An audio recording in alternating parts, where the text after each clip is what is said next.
So, with the weird glorification of performance-enhancing drugs, everyone on social media always telling you need to get bigger, you need to get stronger. If you're under 200 pounds, you're victim weight.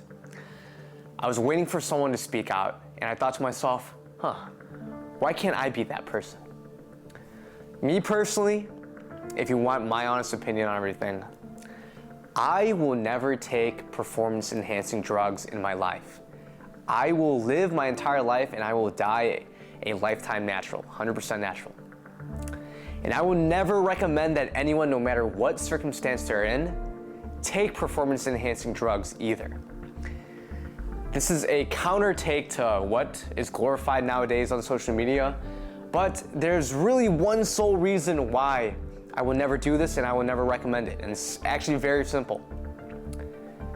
Taking performance-enhancing drugs, so steroids, SARMs, this stuff, has a pretty good chance of shortening your life.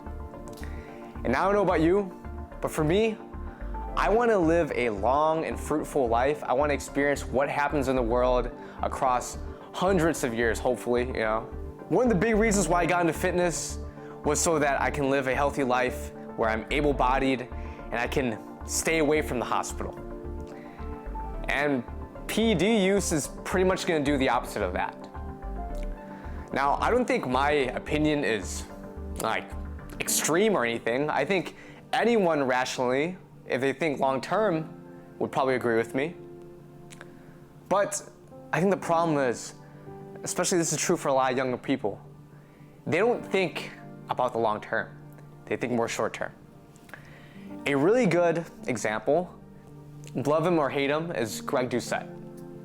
When he was younger, he took performance-enhancing drugs because he wanted to be the best person. He wanted to be an overachiever at his sport.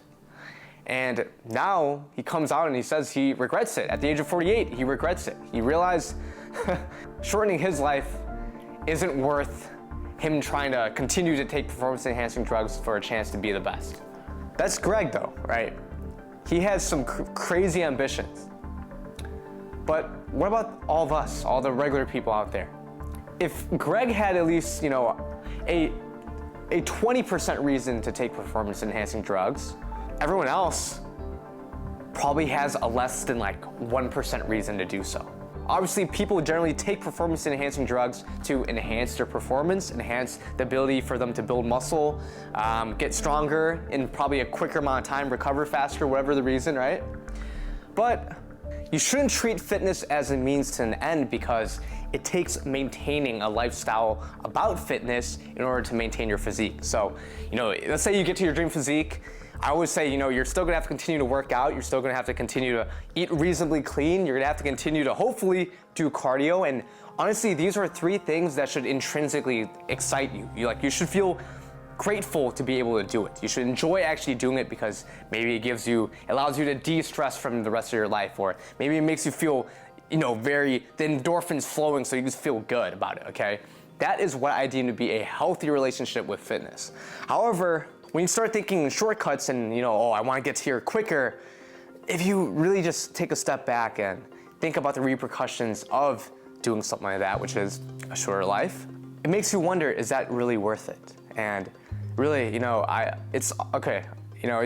Some may say it's easier for me to say because I have a nice physique, but, well, quote unquote nice, I'm being humble.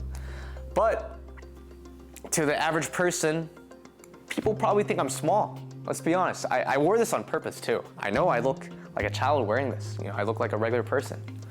And in fact, you can even look in my comments, people call me small all the time. I'm 5'6", 135 pounds. I, of anyone, should be the prime candidate for someone who wants to take PEDs, right? On paper, I'm on social media, I'm a smaller individual. I probably would have decent genetics with being on it, but ultimately I choose not to. Because at the end of the day, someone might think 5'6", 135 pounds is small, but when I personally started, I was 115 pounds, 5'6", same height. 135 pounds now, doesn't seem that small to that person. I guess what I'm trying to say here is, don't care too much about the end result of your fitness goal, because at the end of the day, if you're thinking about impressing other people, beauty is subjective. So what at the end of the day actually matters is yourself, how you view yourself. And I think performance-enhancing drug use in young people generally stems from an insecurity about themselves, right? They think they're not big enough, they think they're not strong enough, or maybe they think that in order for me to be a social media star, I have to take it. I have to be cool and take it. Look at Togi, look at, David Raw or whatever. But I will tell you, contrary to what you might think, there are plenty of fitness content creators I know who are also lifetime naturals, myself included. I've kind of just been talking about a bunch of stuff, but the reason why I care about this so much, I'll tell you a story.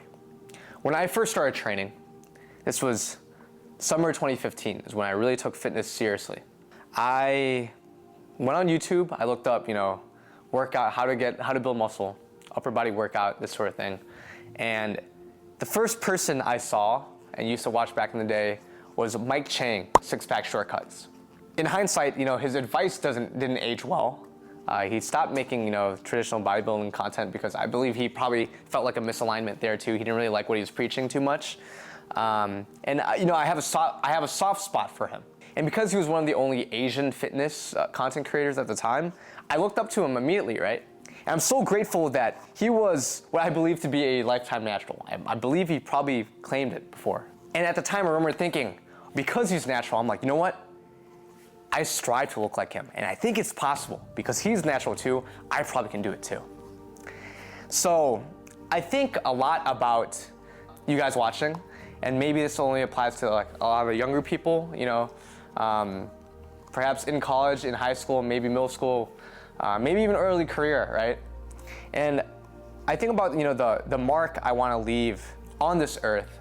And in thinking about that, I just want to be a voice of moderation and reasoning. I know a lot of people are very into bodybuilding, they're very into fitness. I would constitute myself as extremely into fitness too. But I think it's healthy to have goals outside fitness as well. And there comes a point where when you get your fitness routine down, you're likely a lot more confident, you're likely a lot more disciplined. Maybe a couple of years have gone by in your fitness journey. I will tell you one of the best things about fitness is when you actually let fitness take a step back, but you use that energy that you've been putting into fitness, the discipline, the confidence, into something else. And something that might even be equally as impactful. For me, I didn't grow up with a lot of money, so I got into fitness first in high school when I still had no money. But once I learned the discipline, the confidence, and the ability to know that, I really started thinking, okay, I can learn anything on the internet. I taught myself how to lift on the internet. What else can I learn? I taught myself personal finance, credit card hacking, social media, how to ace job interviews. And I think this wouldn't have been possible, or at least I wouldn't have had the same mindset, how I approach the rest of my life, if it wasn't for fitness. So I want that to happen to other people too. Outside the health implications of using performance-enhancing drugs, if you go down that path, fitness pretty much becomes your life. Let me remind you that it is 100% possible to achieve a physique that you can be proud of, you can be able-bodied and functional in, completely naturally. And it doesn't require you to take performance-enhancing drugs. It doesn't require you to go super extreme, starve yourself, work out all day. No.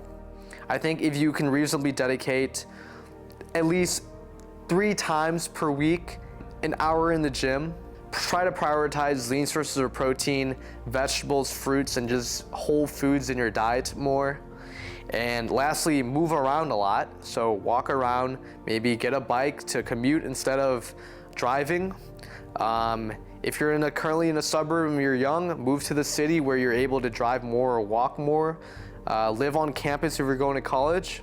If you do these things, it will help you be able to build a lean physique that, if you care, girls probably find more attractive than if you were to be on performance-enhancing drugs.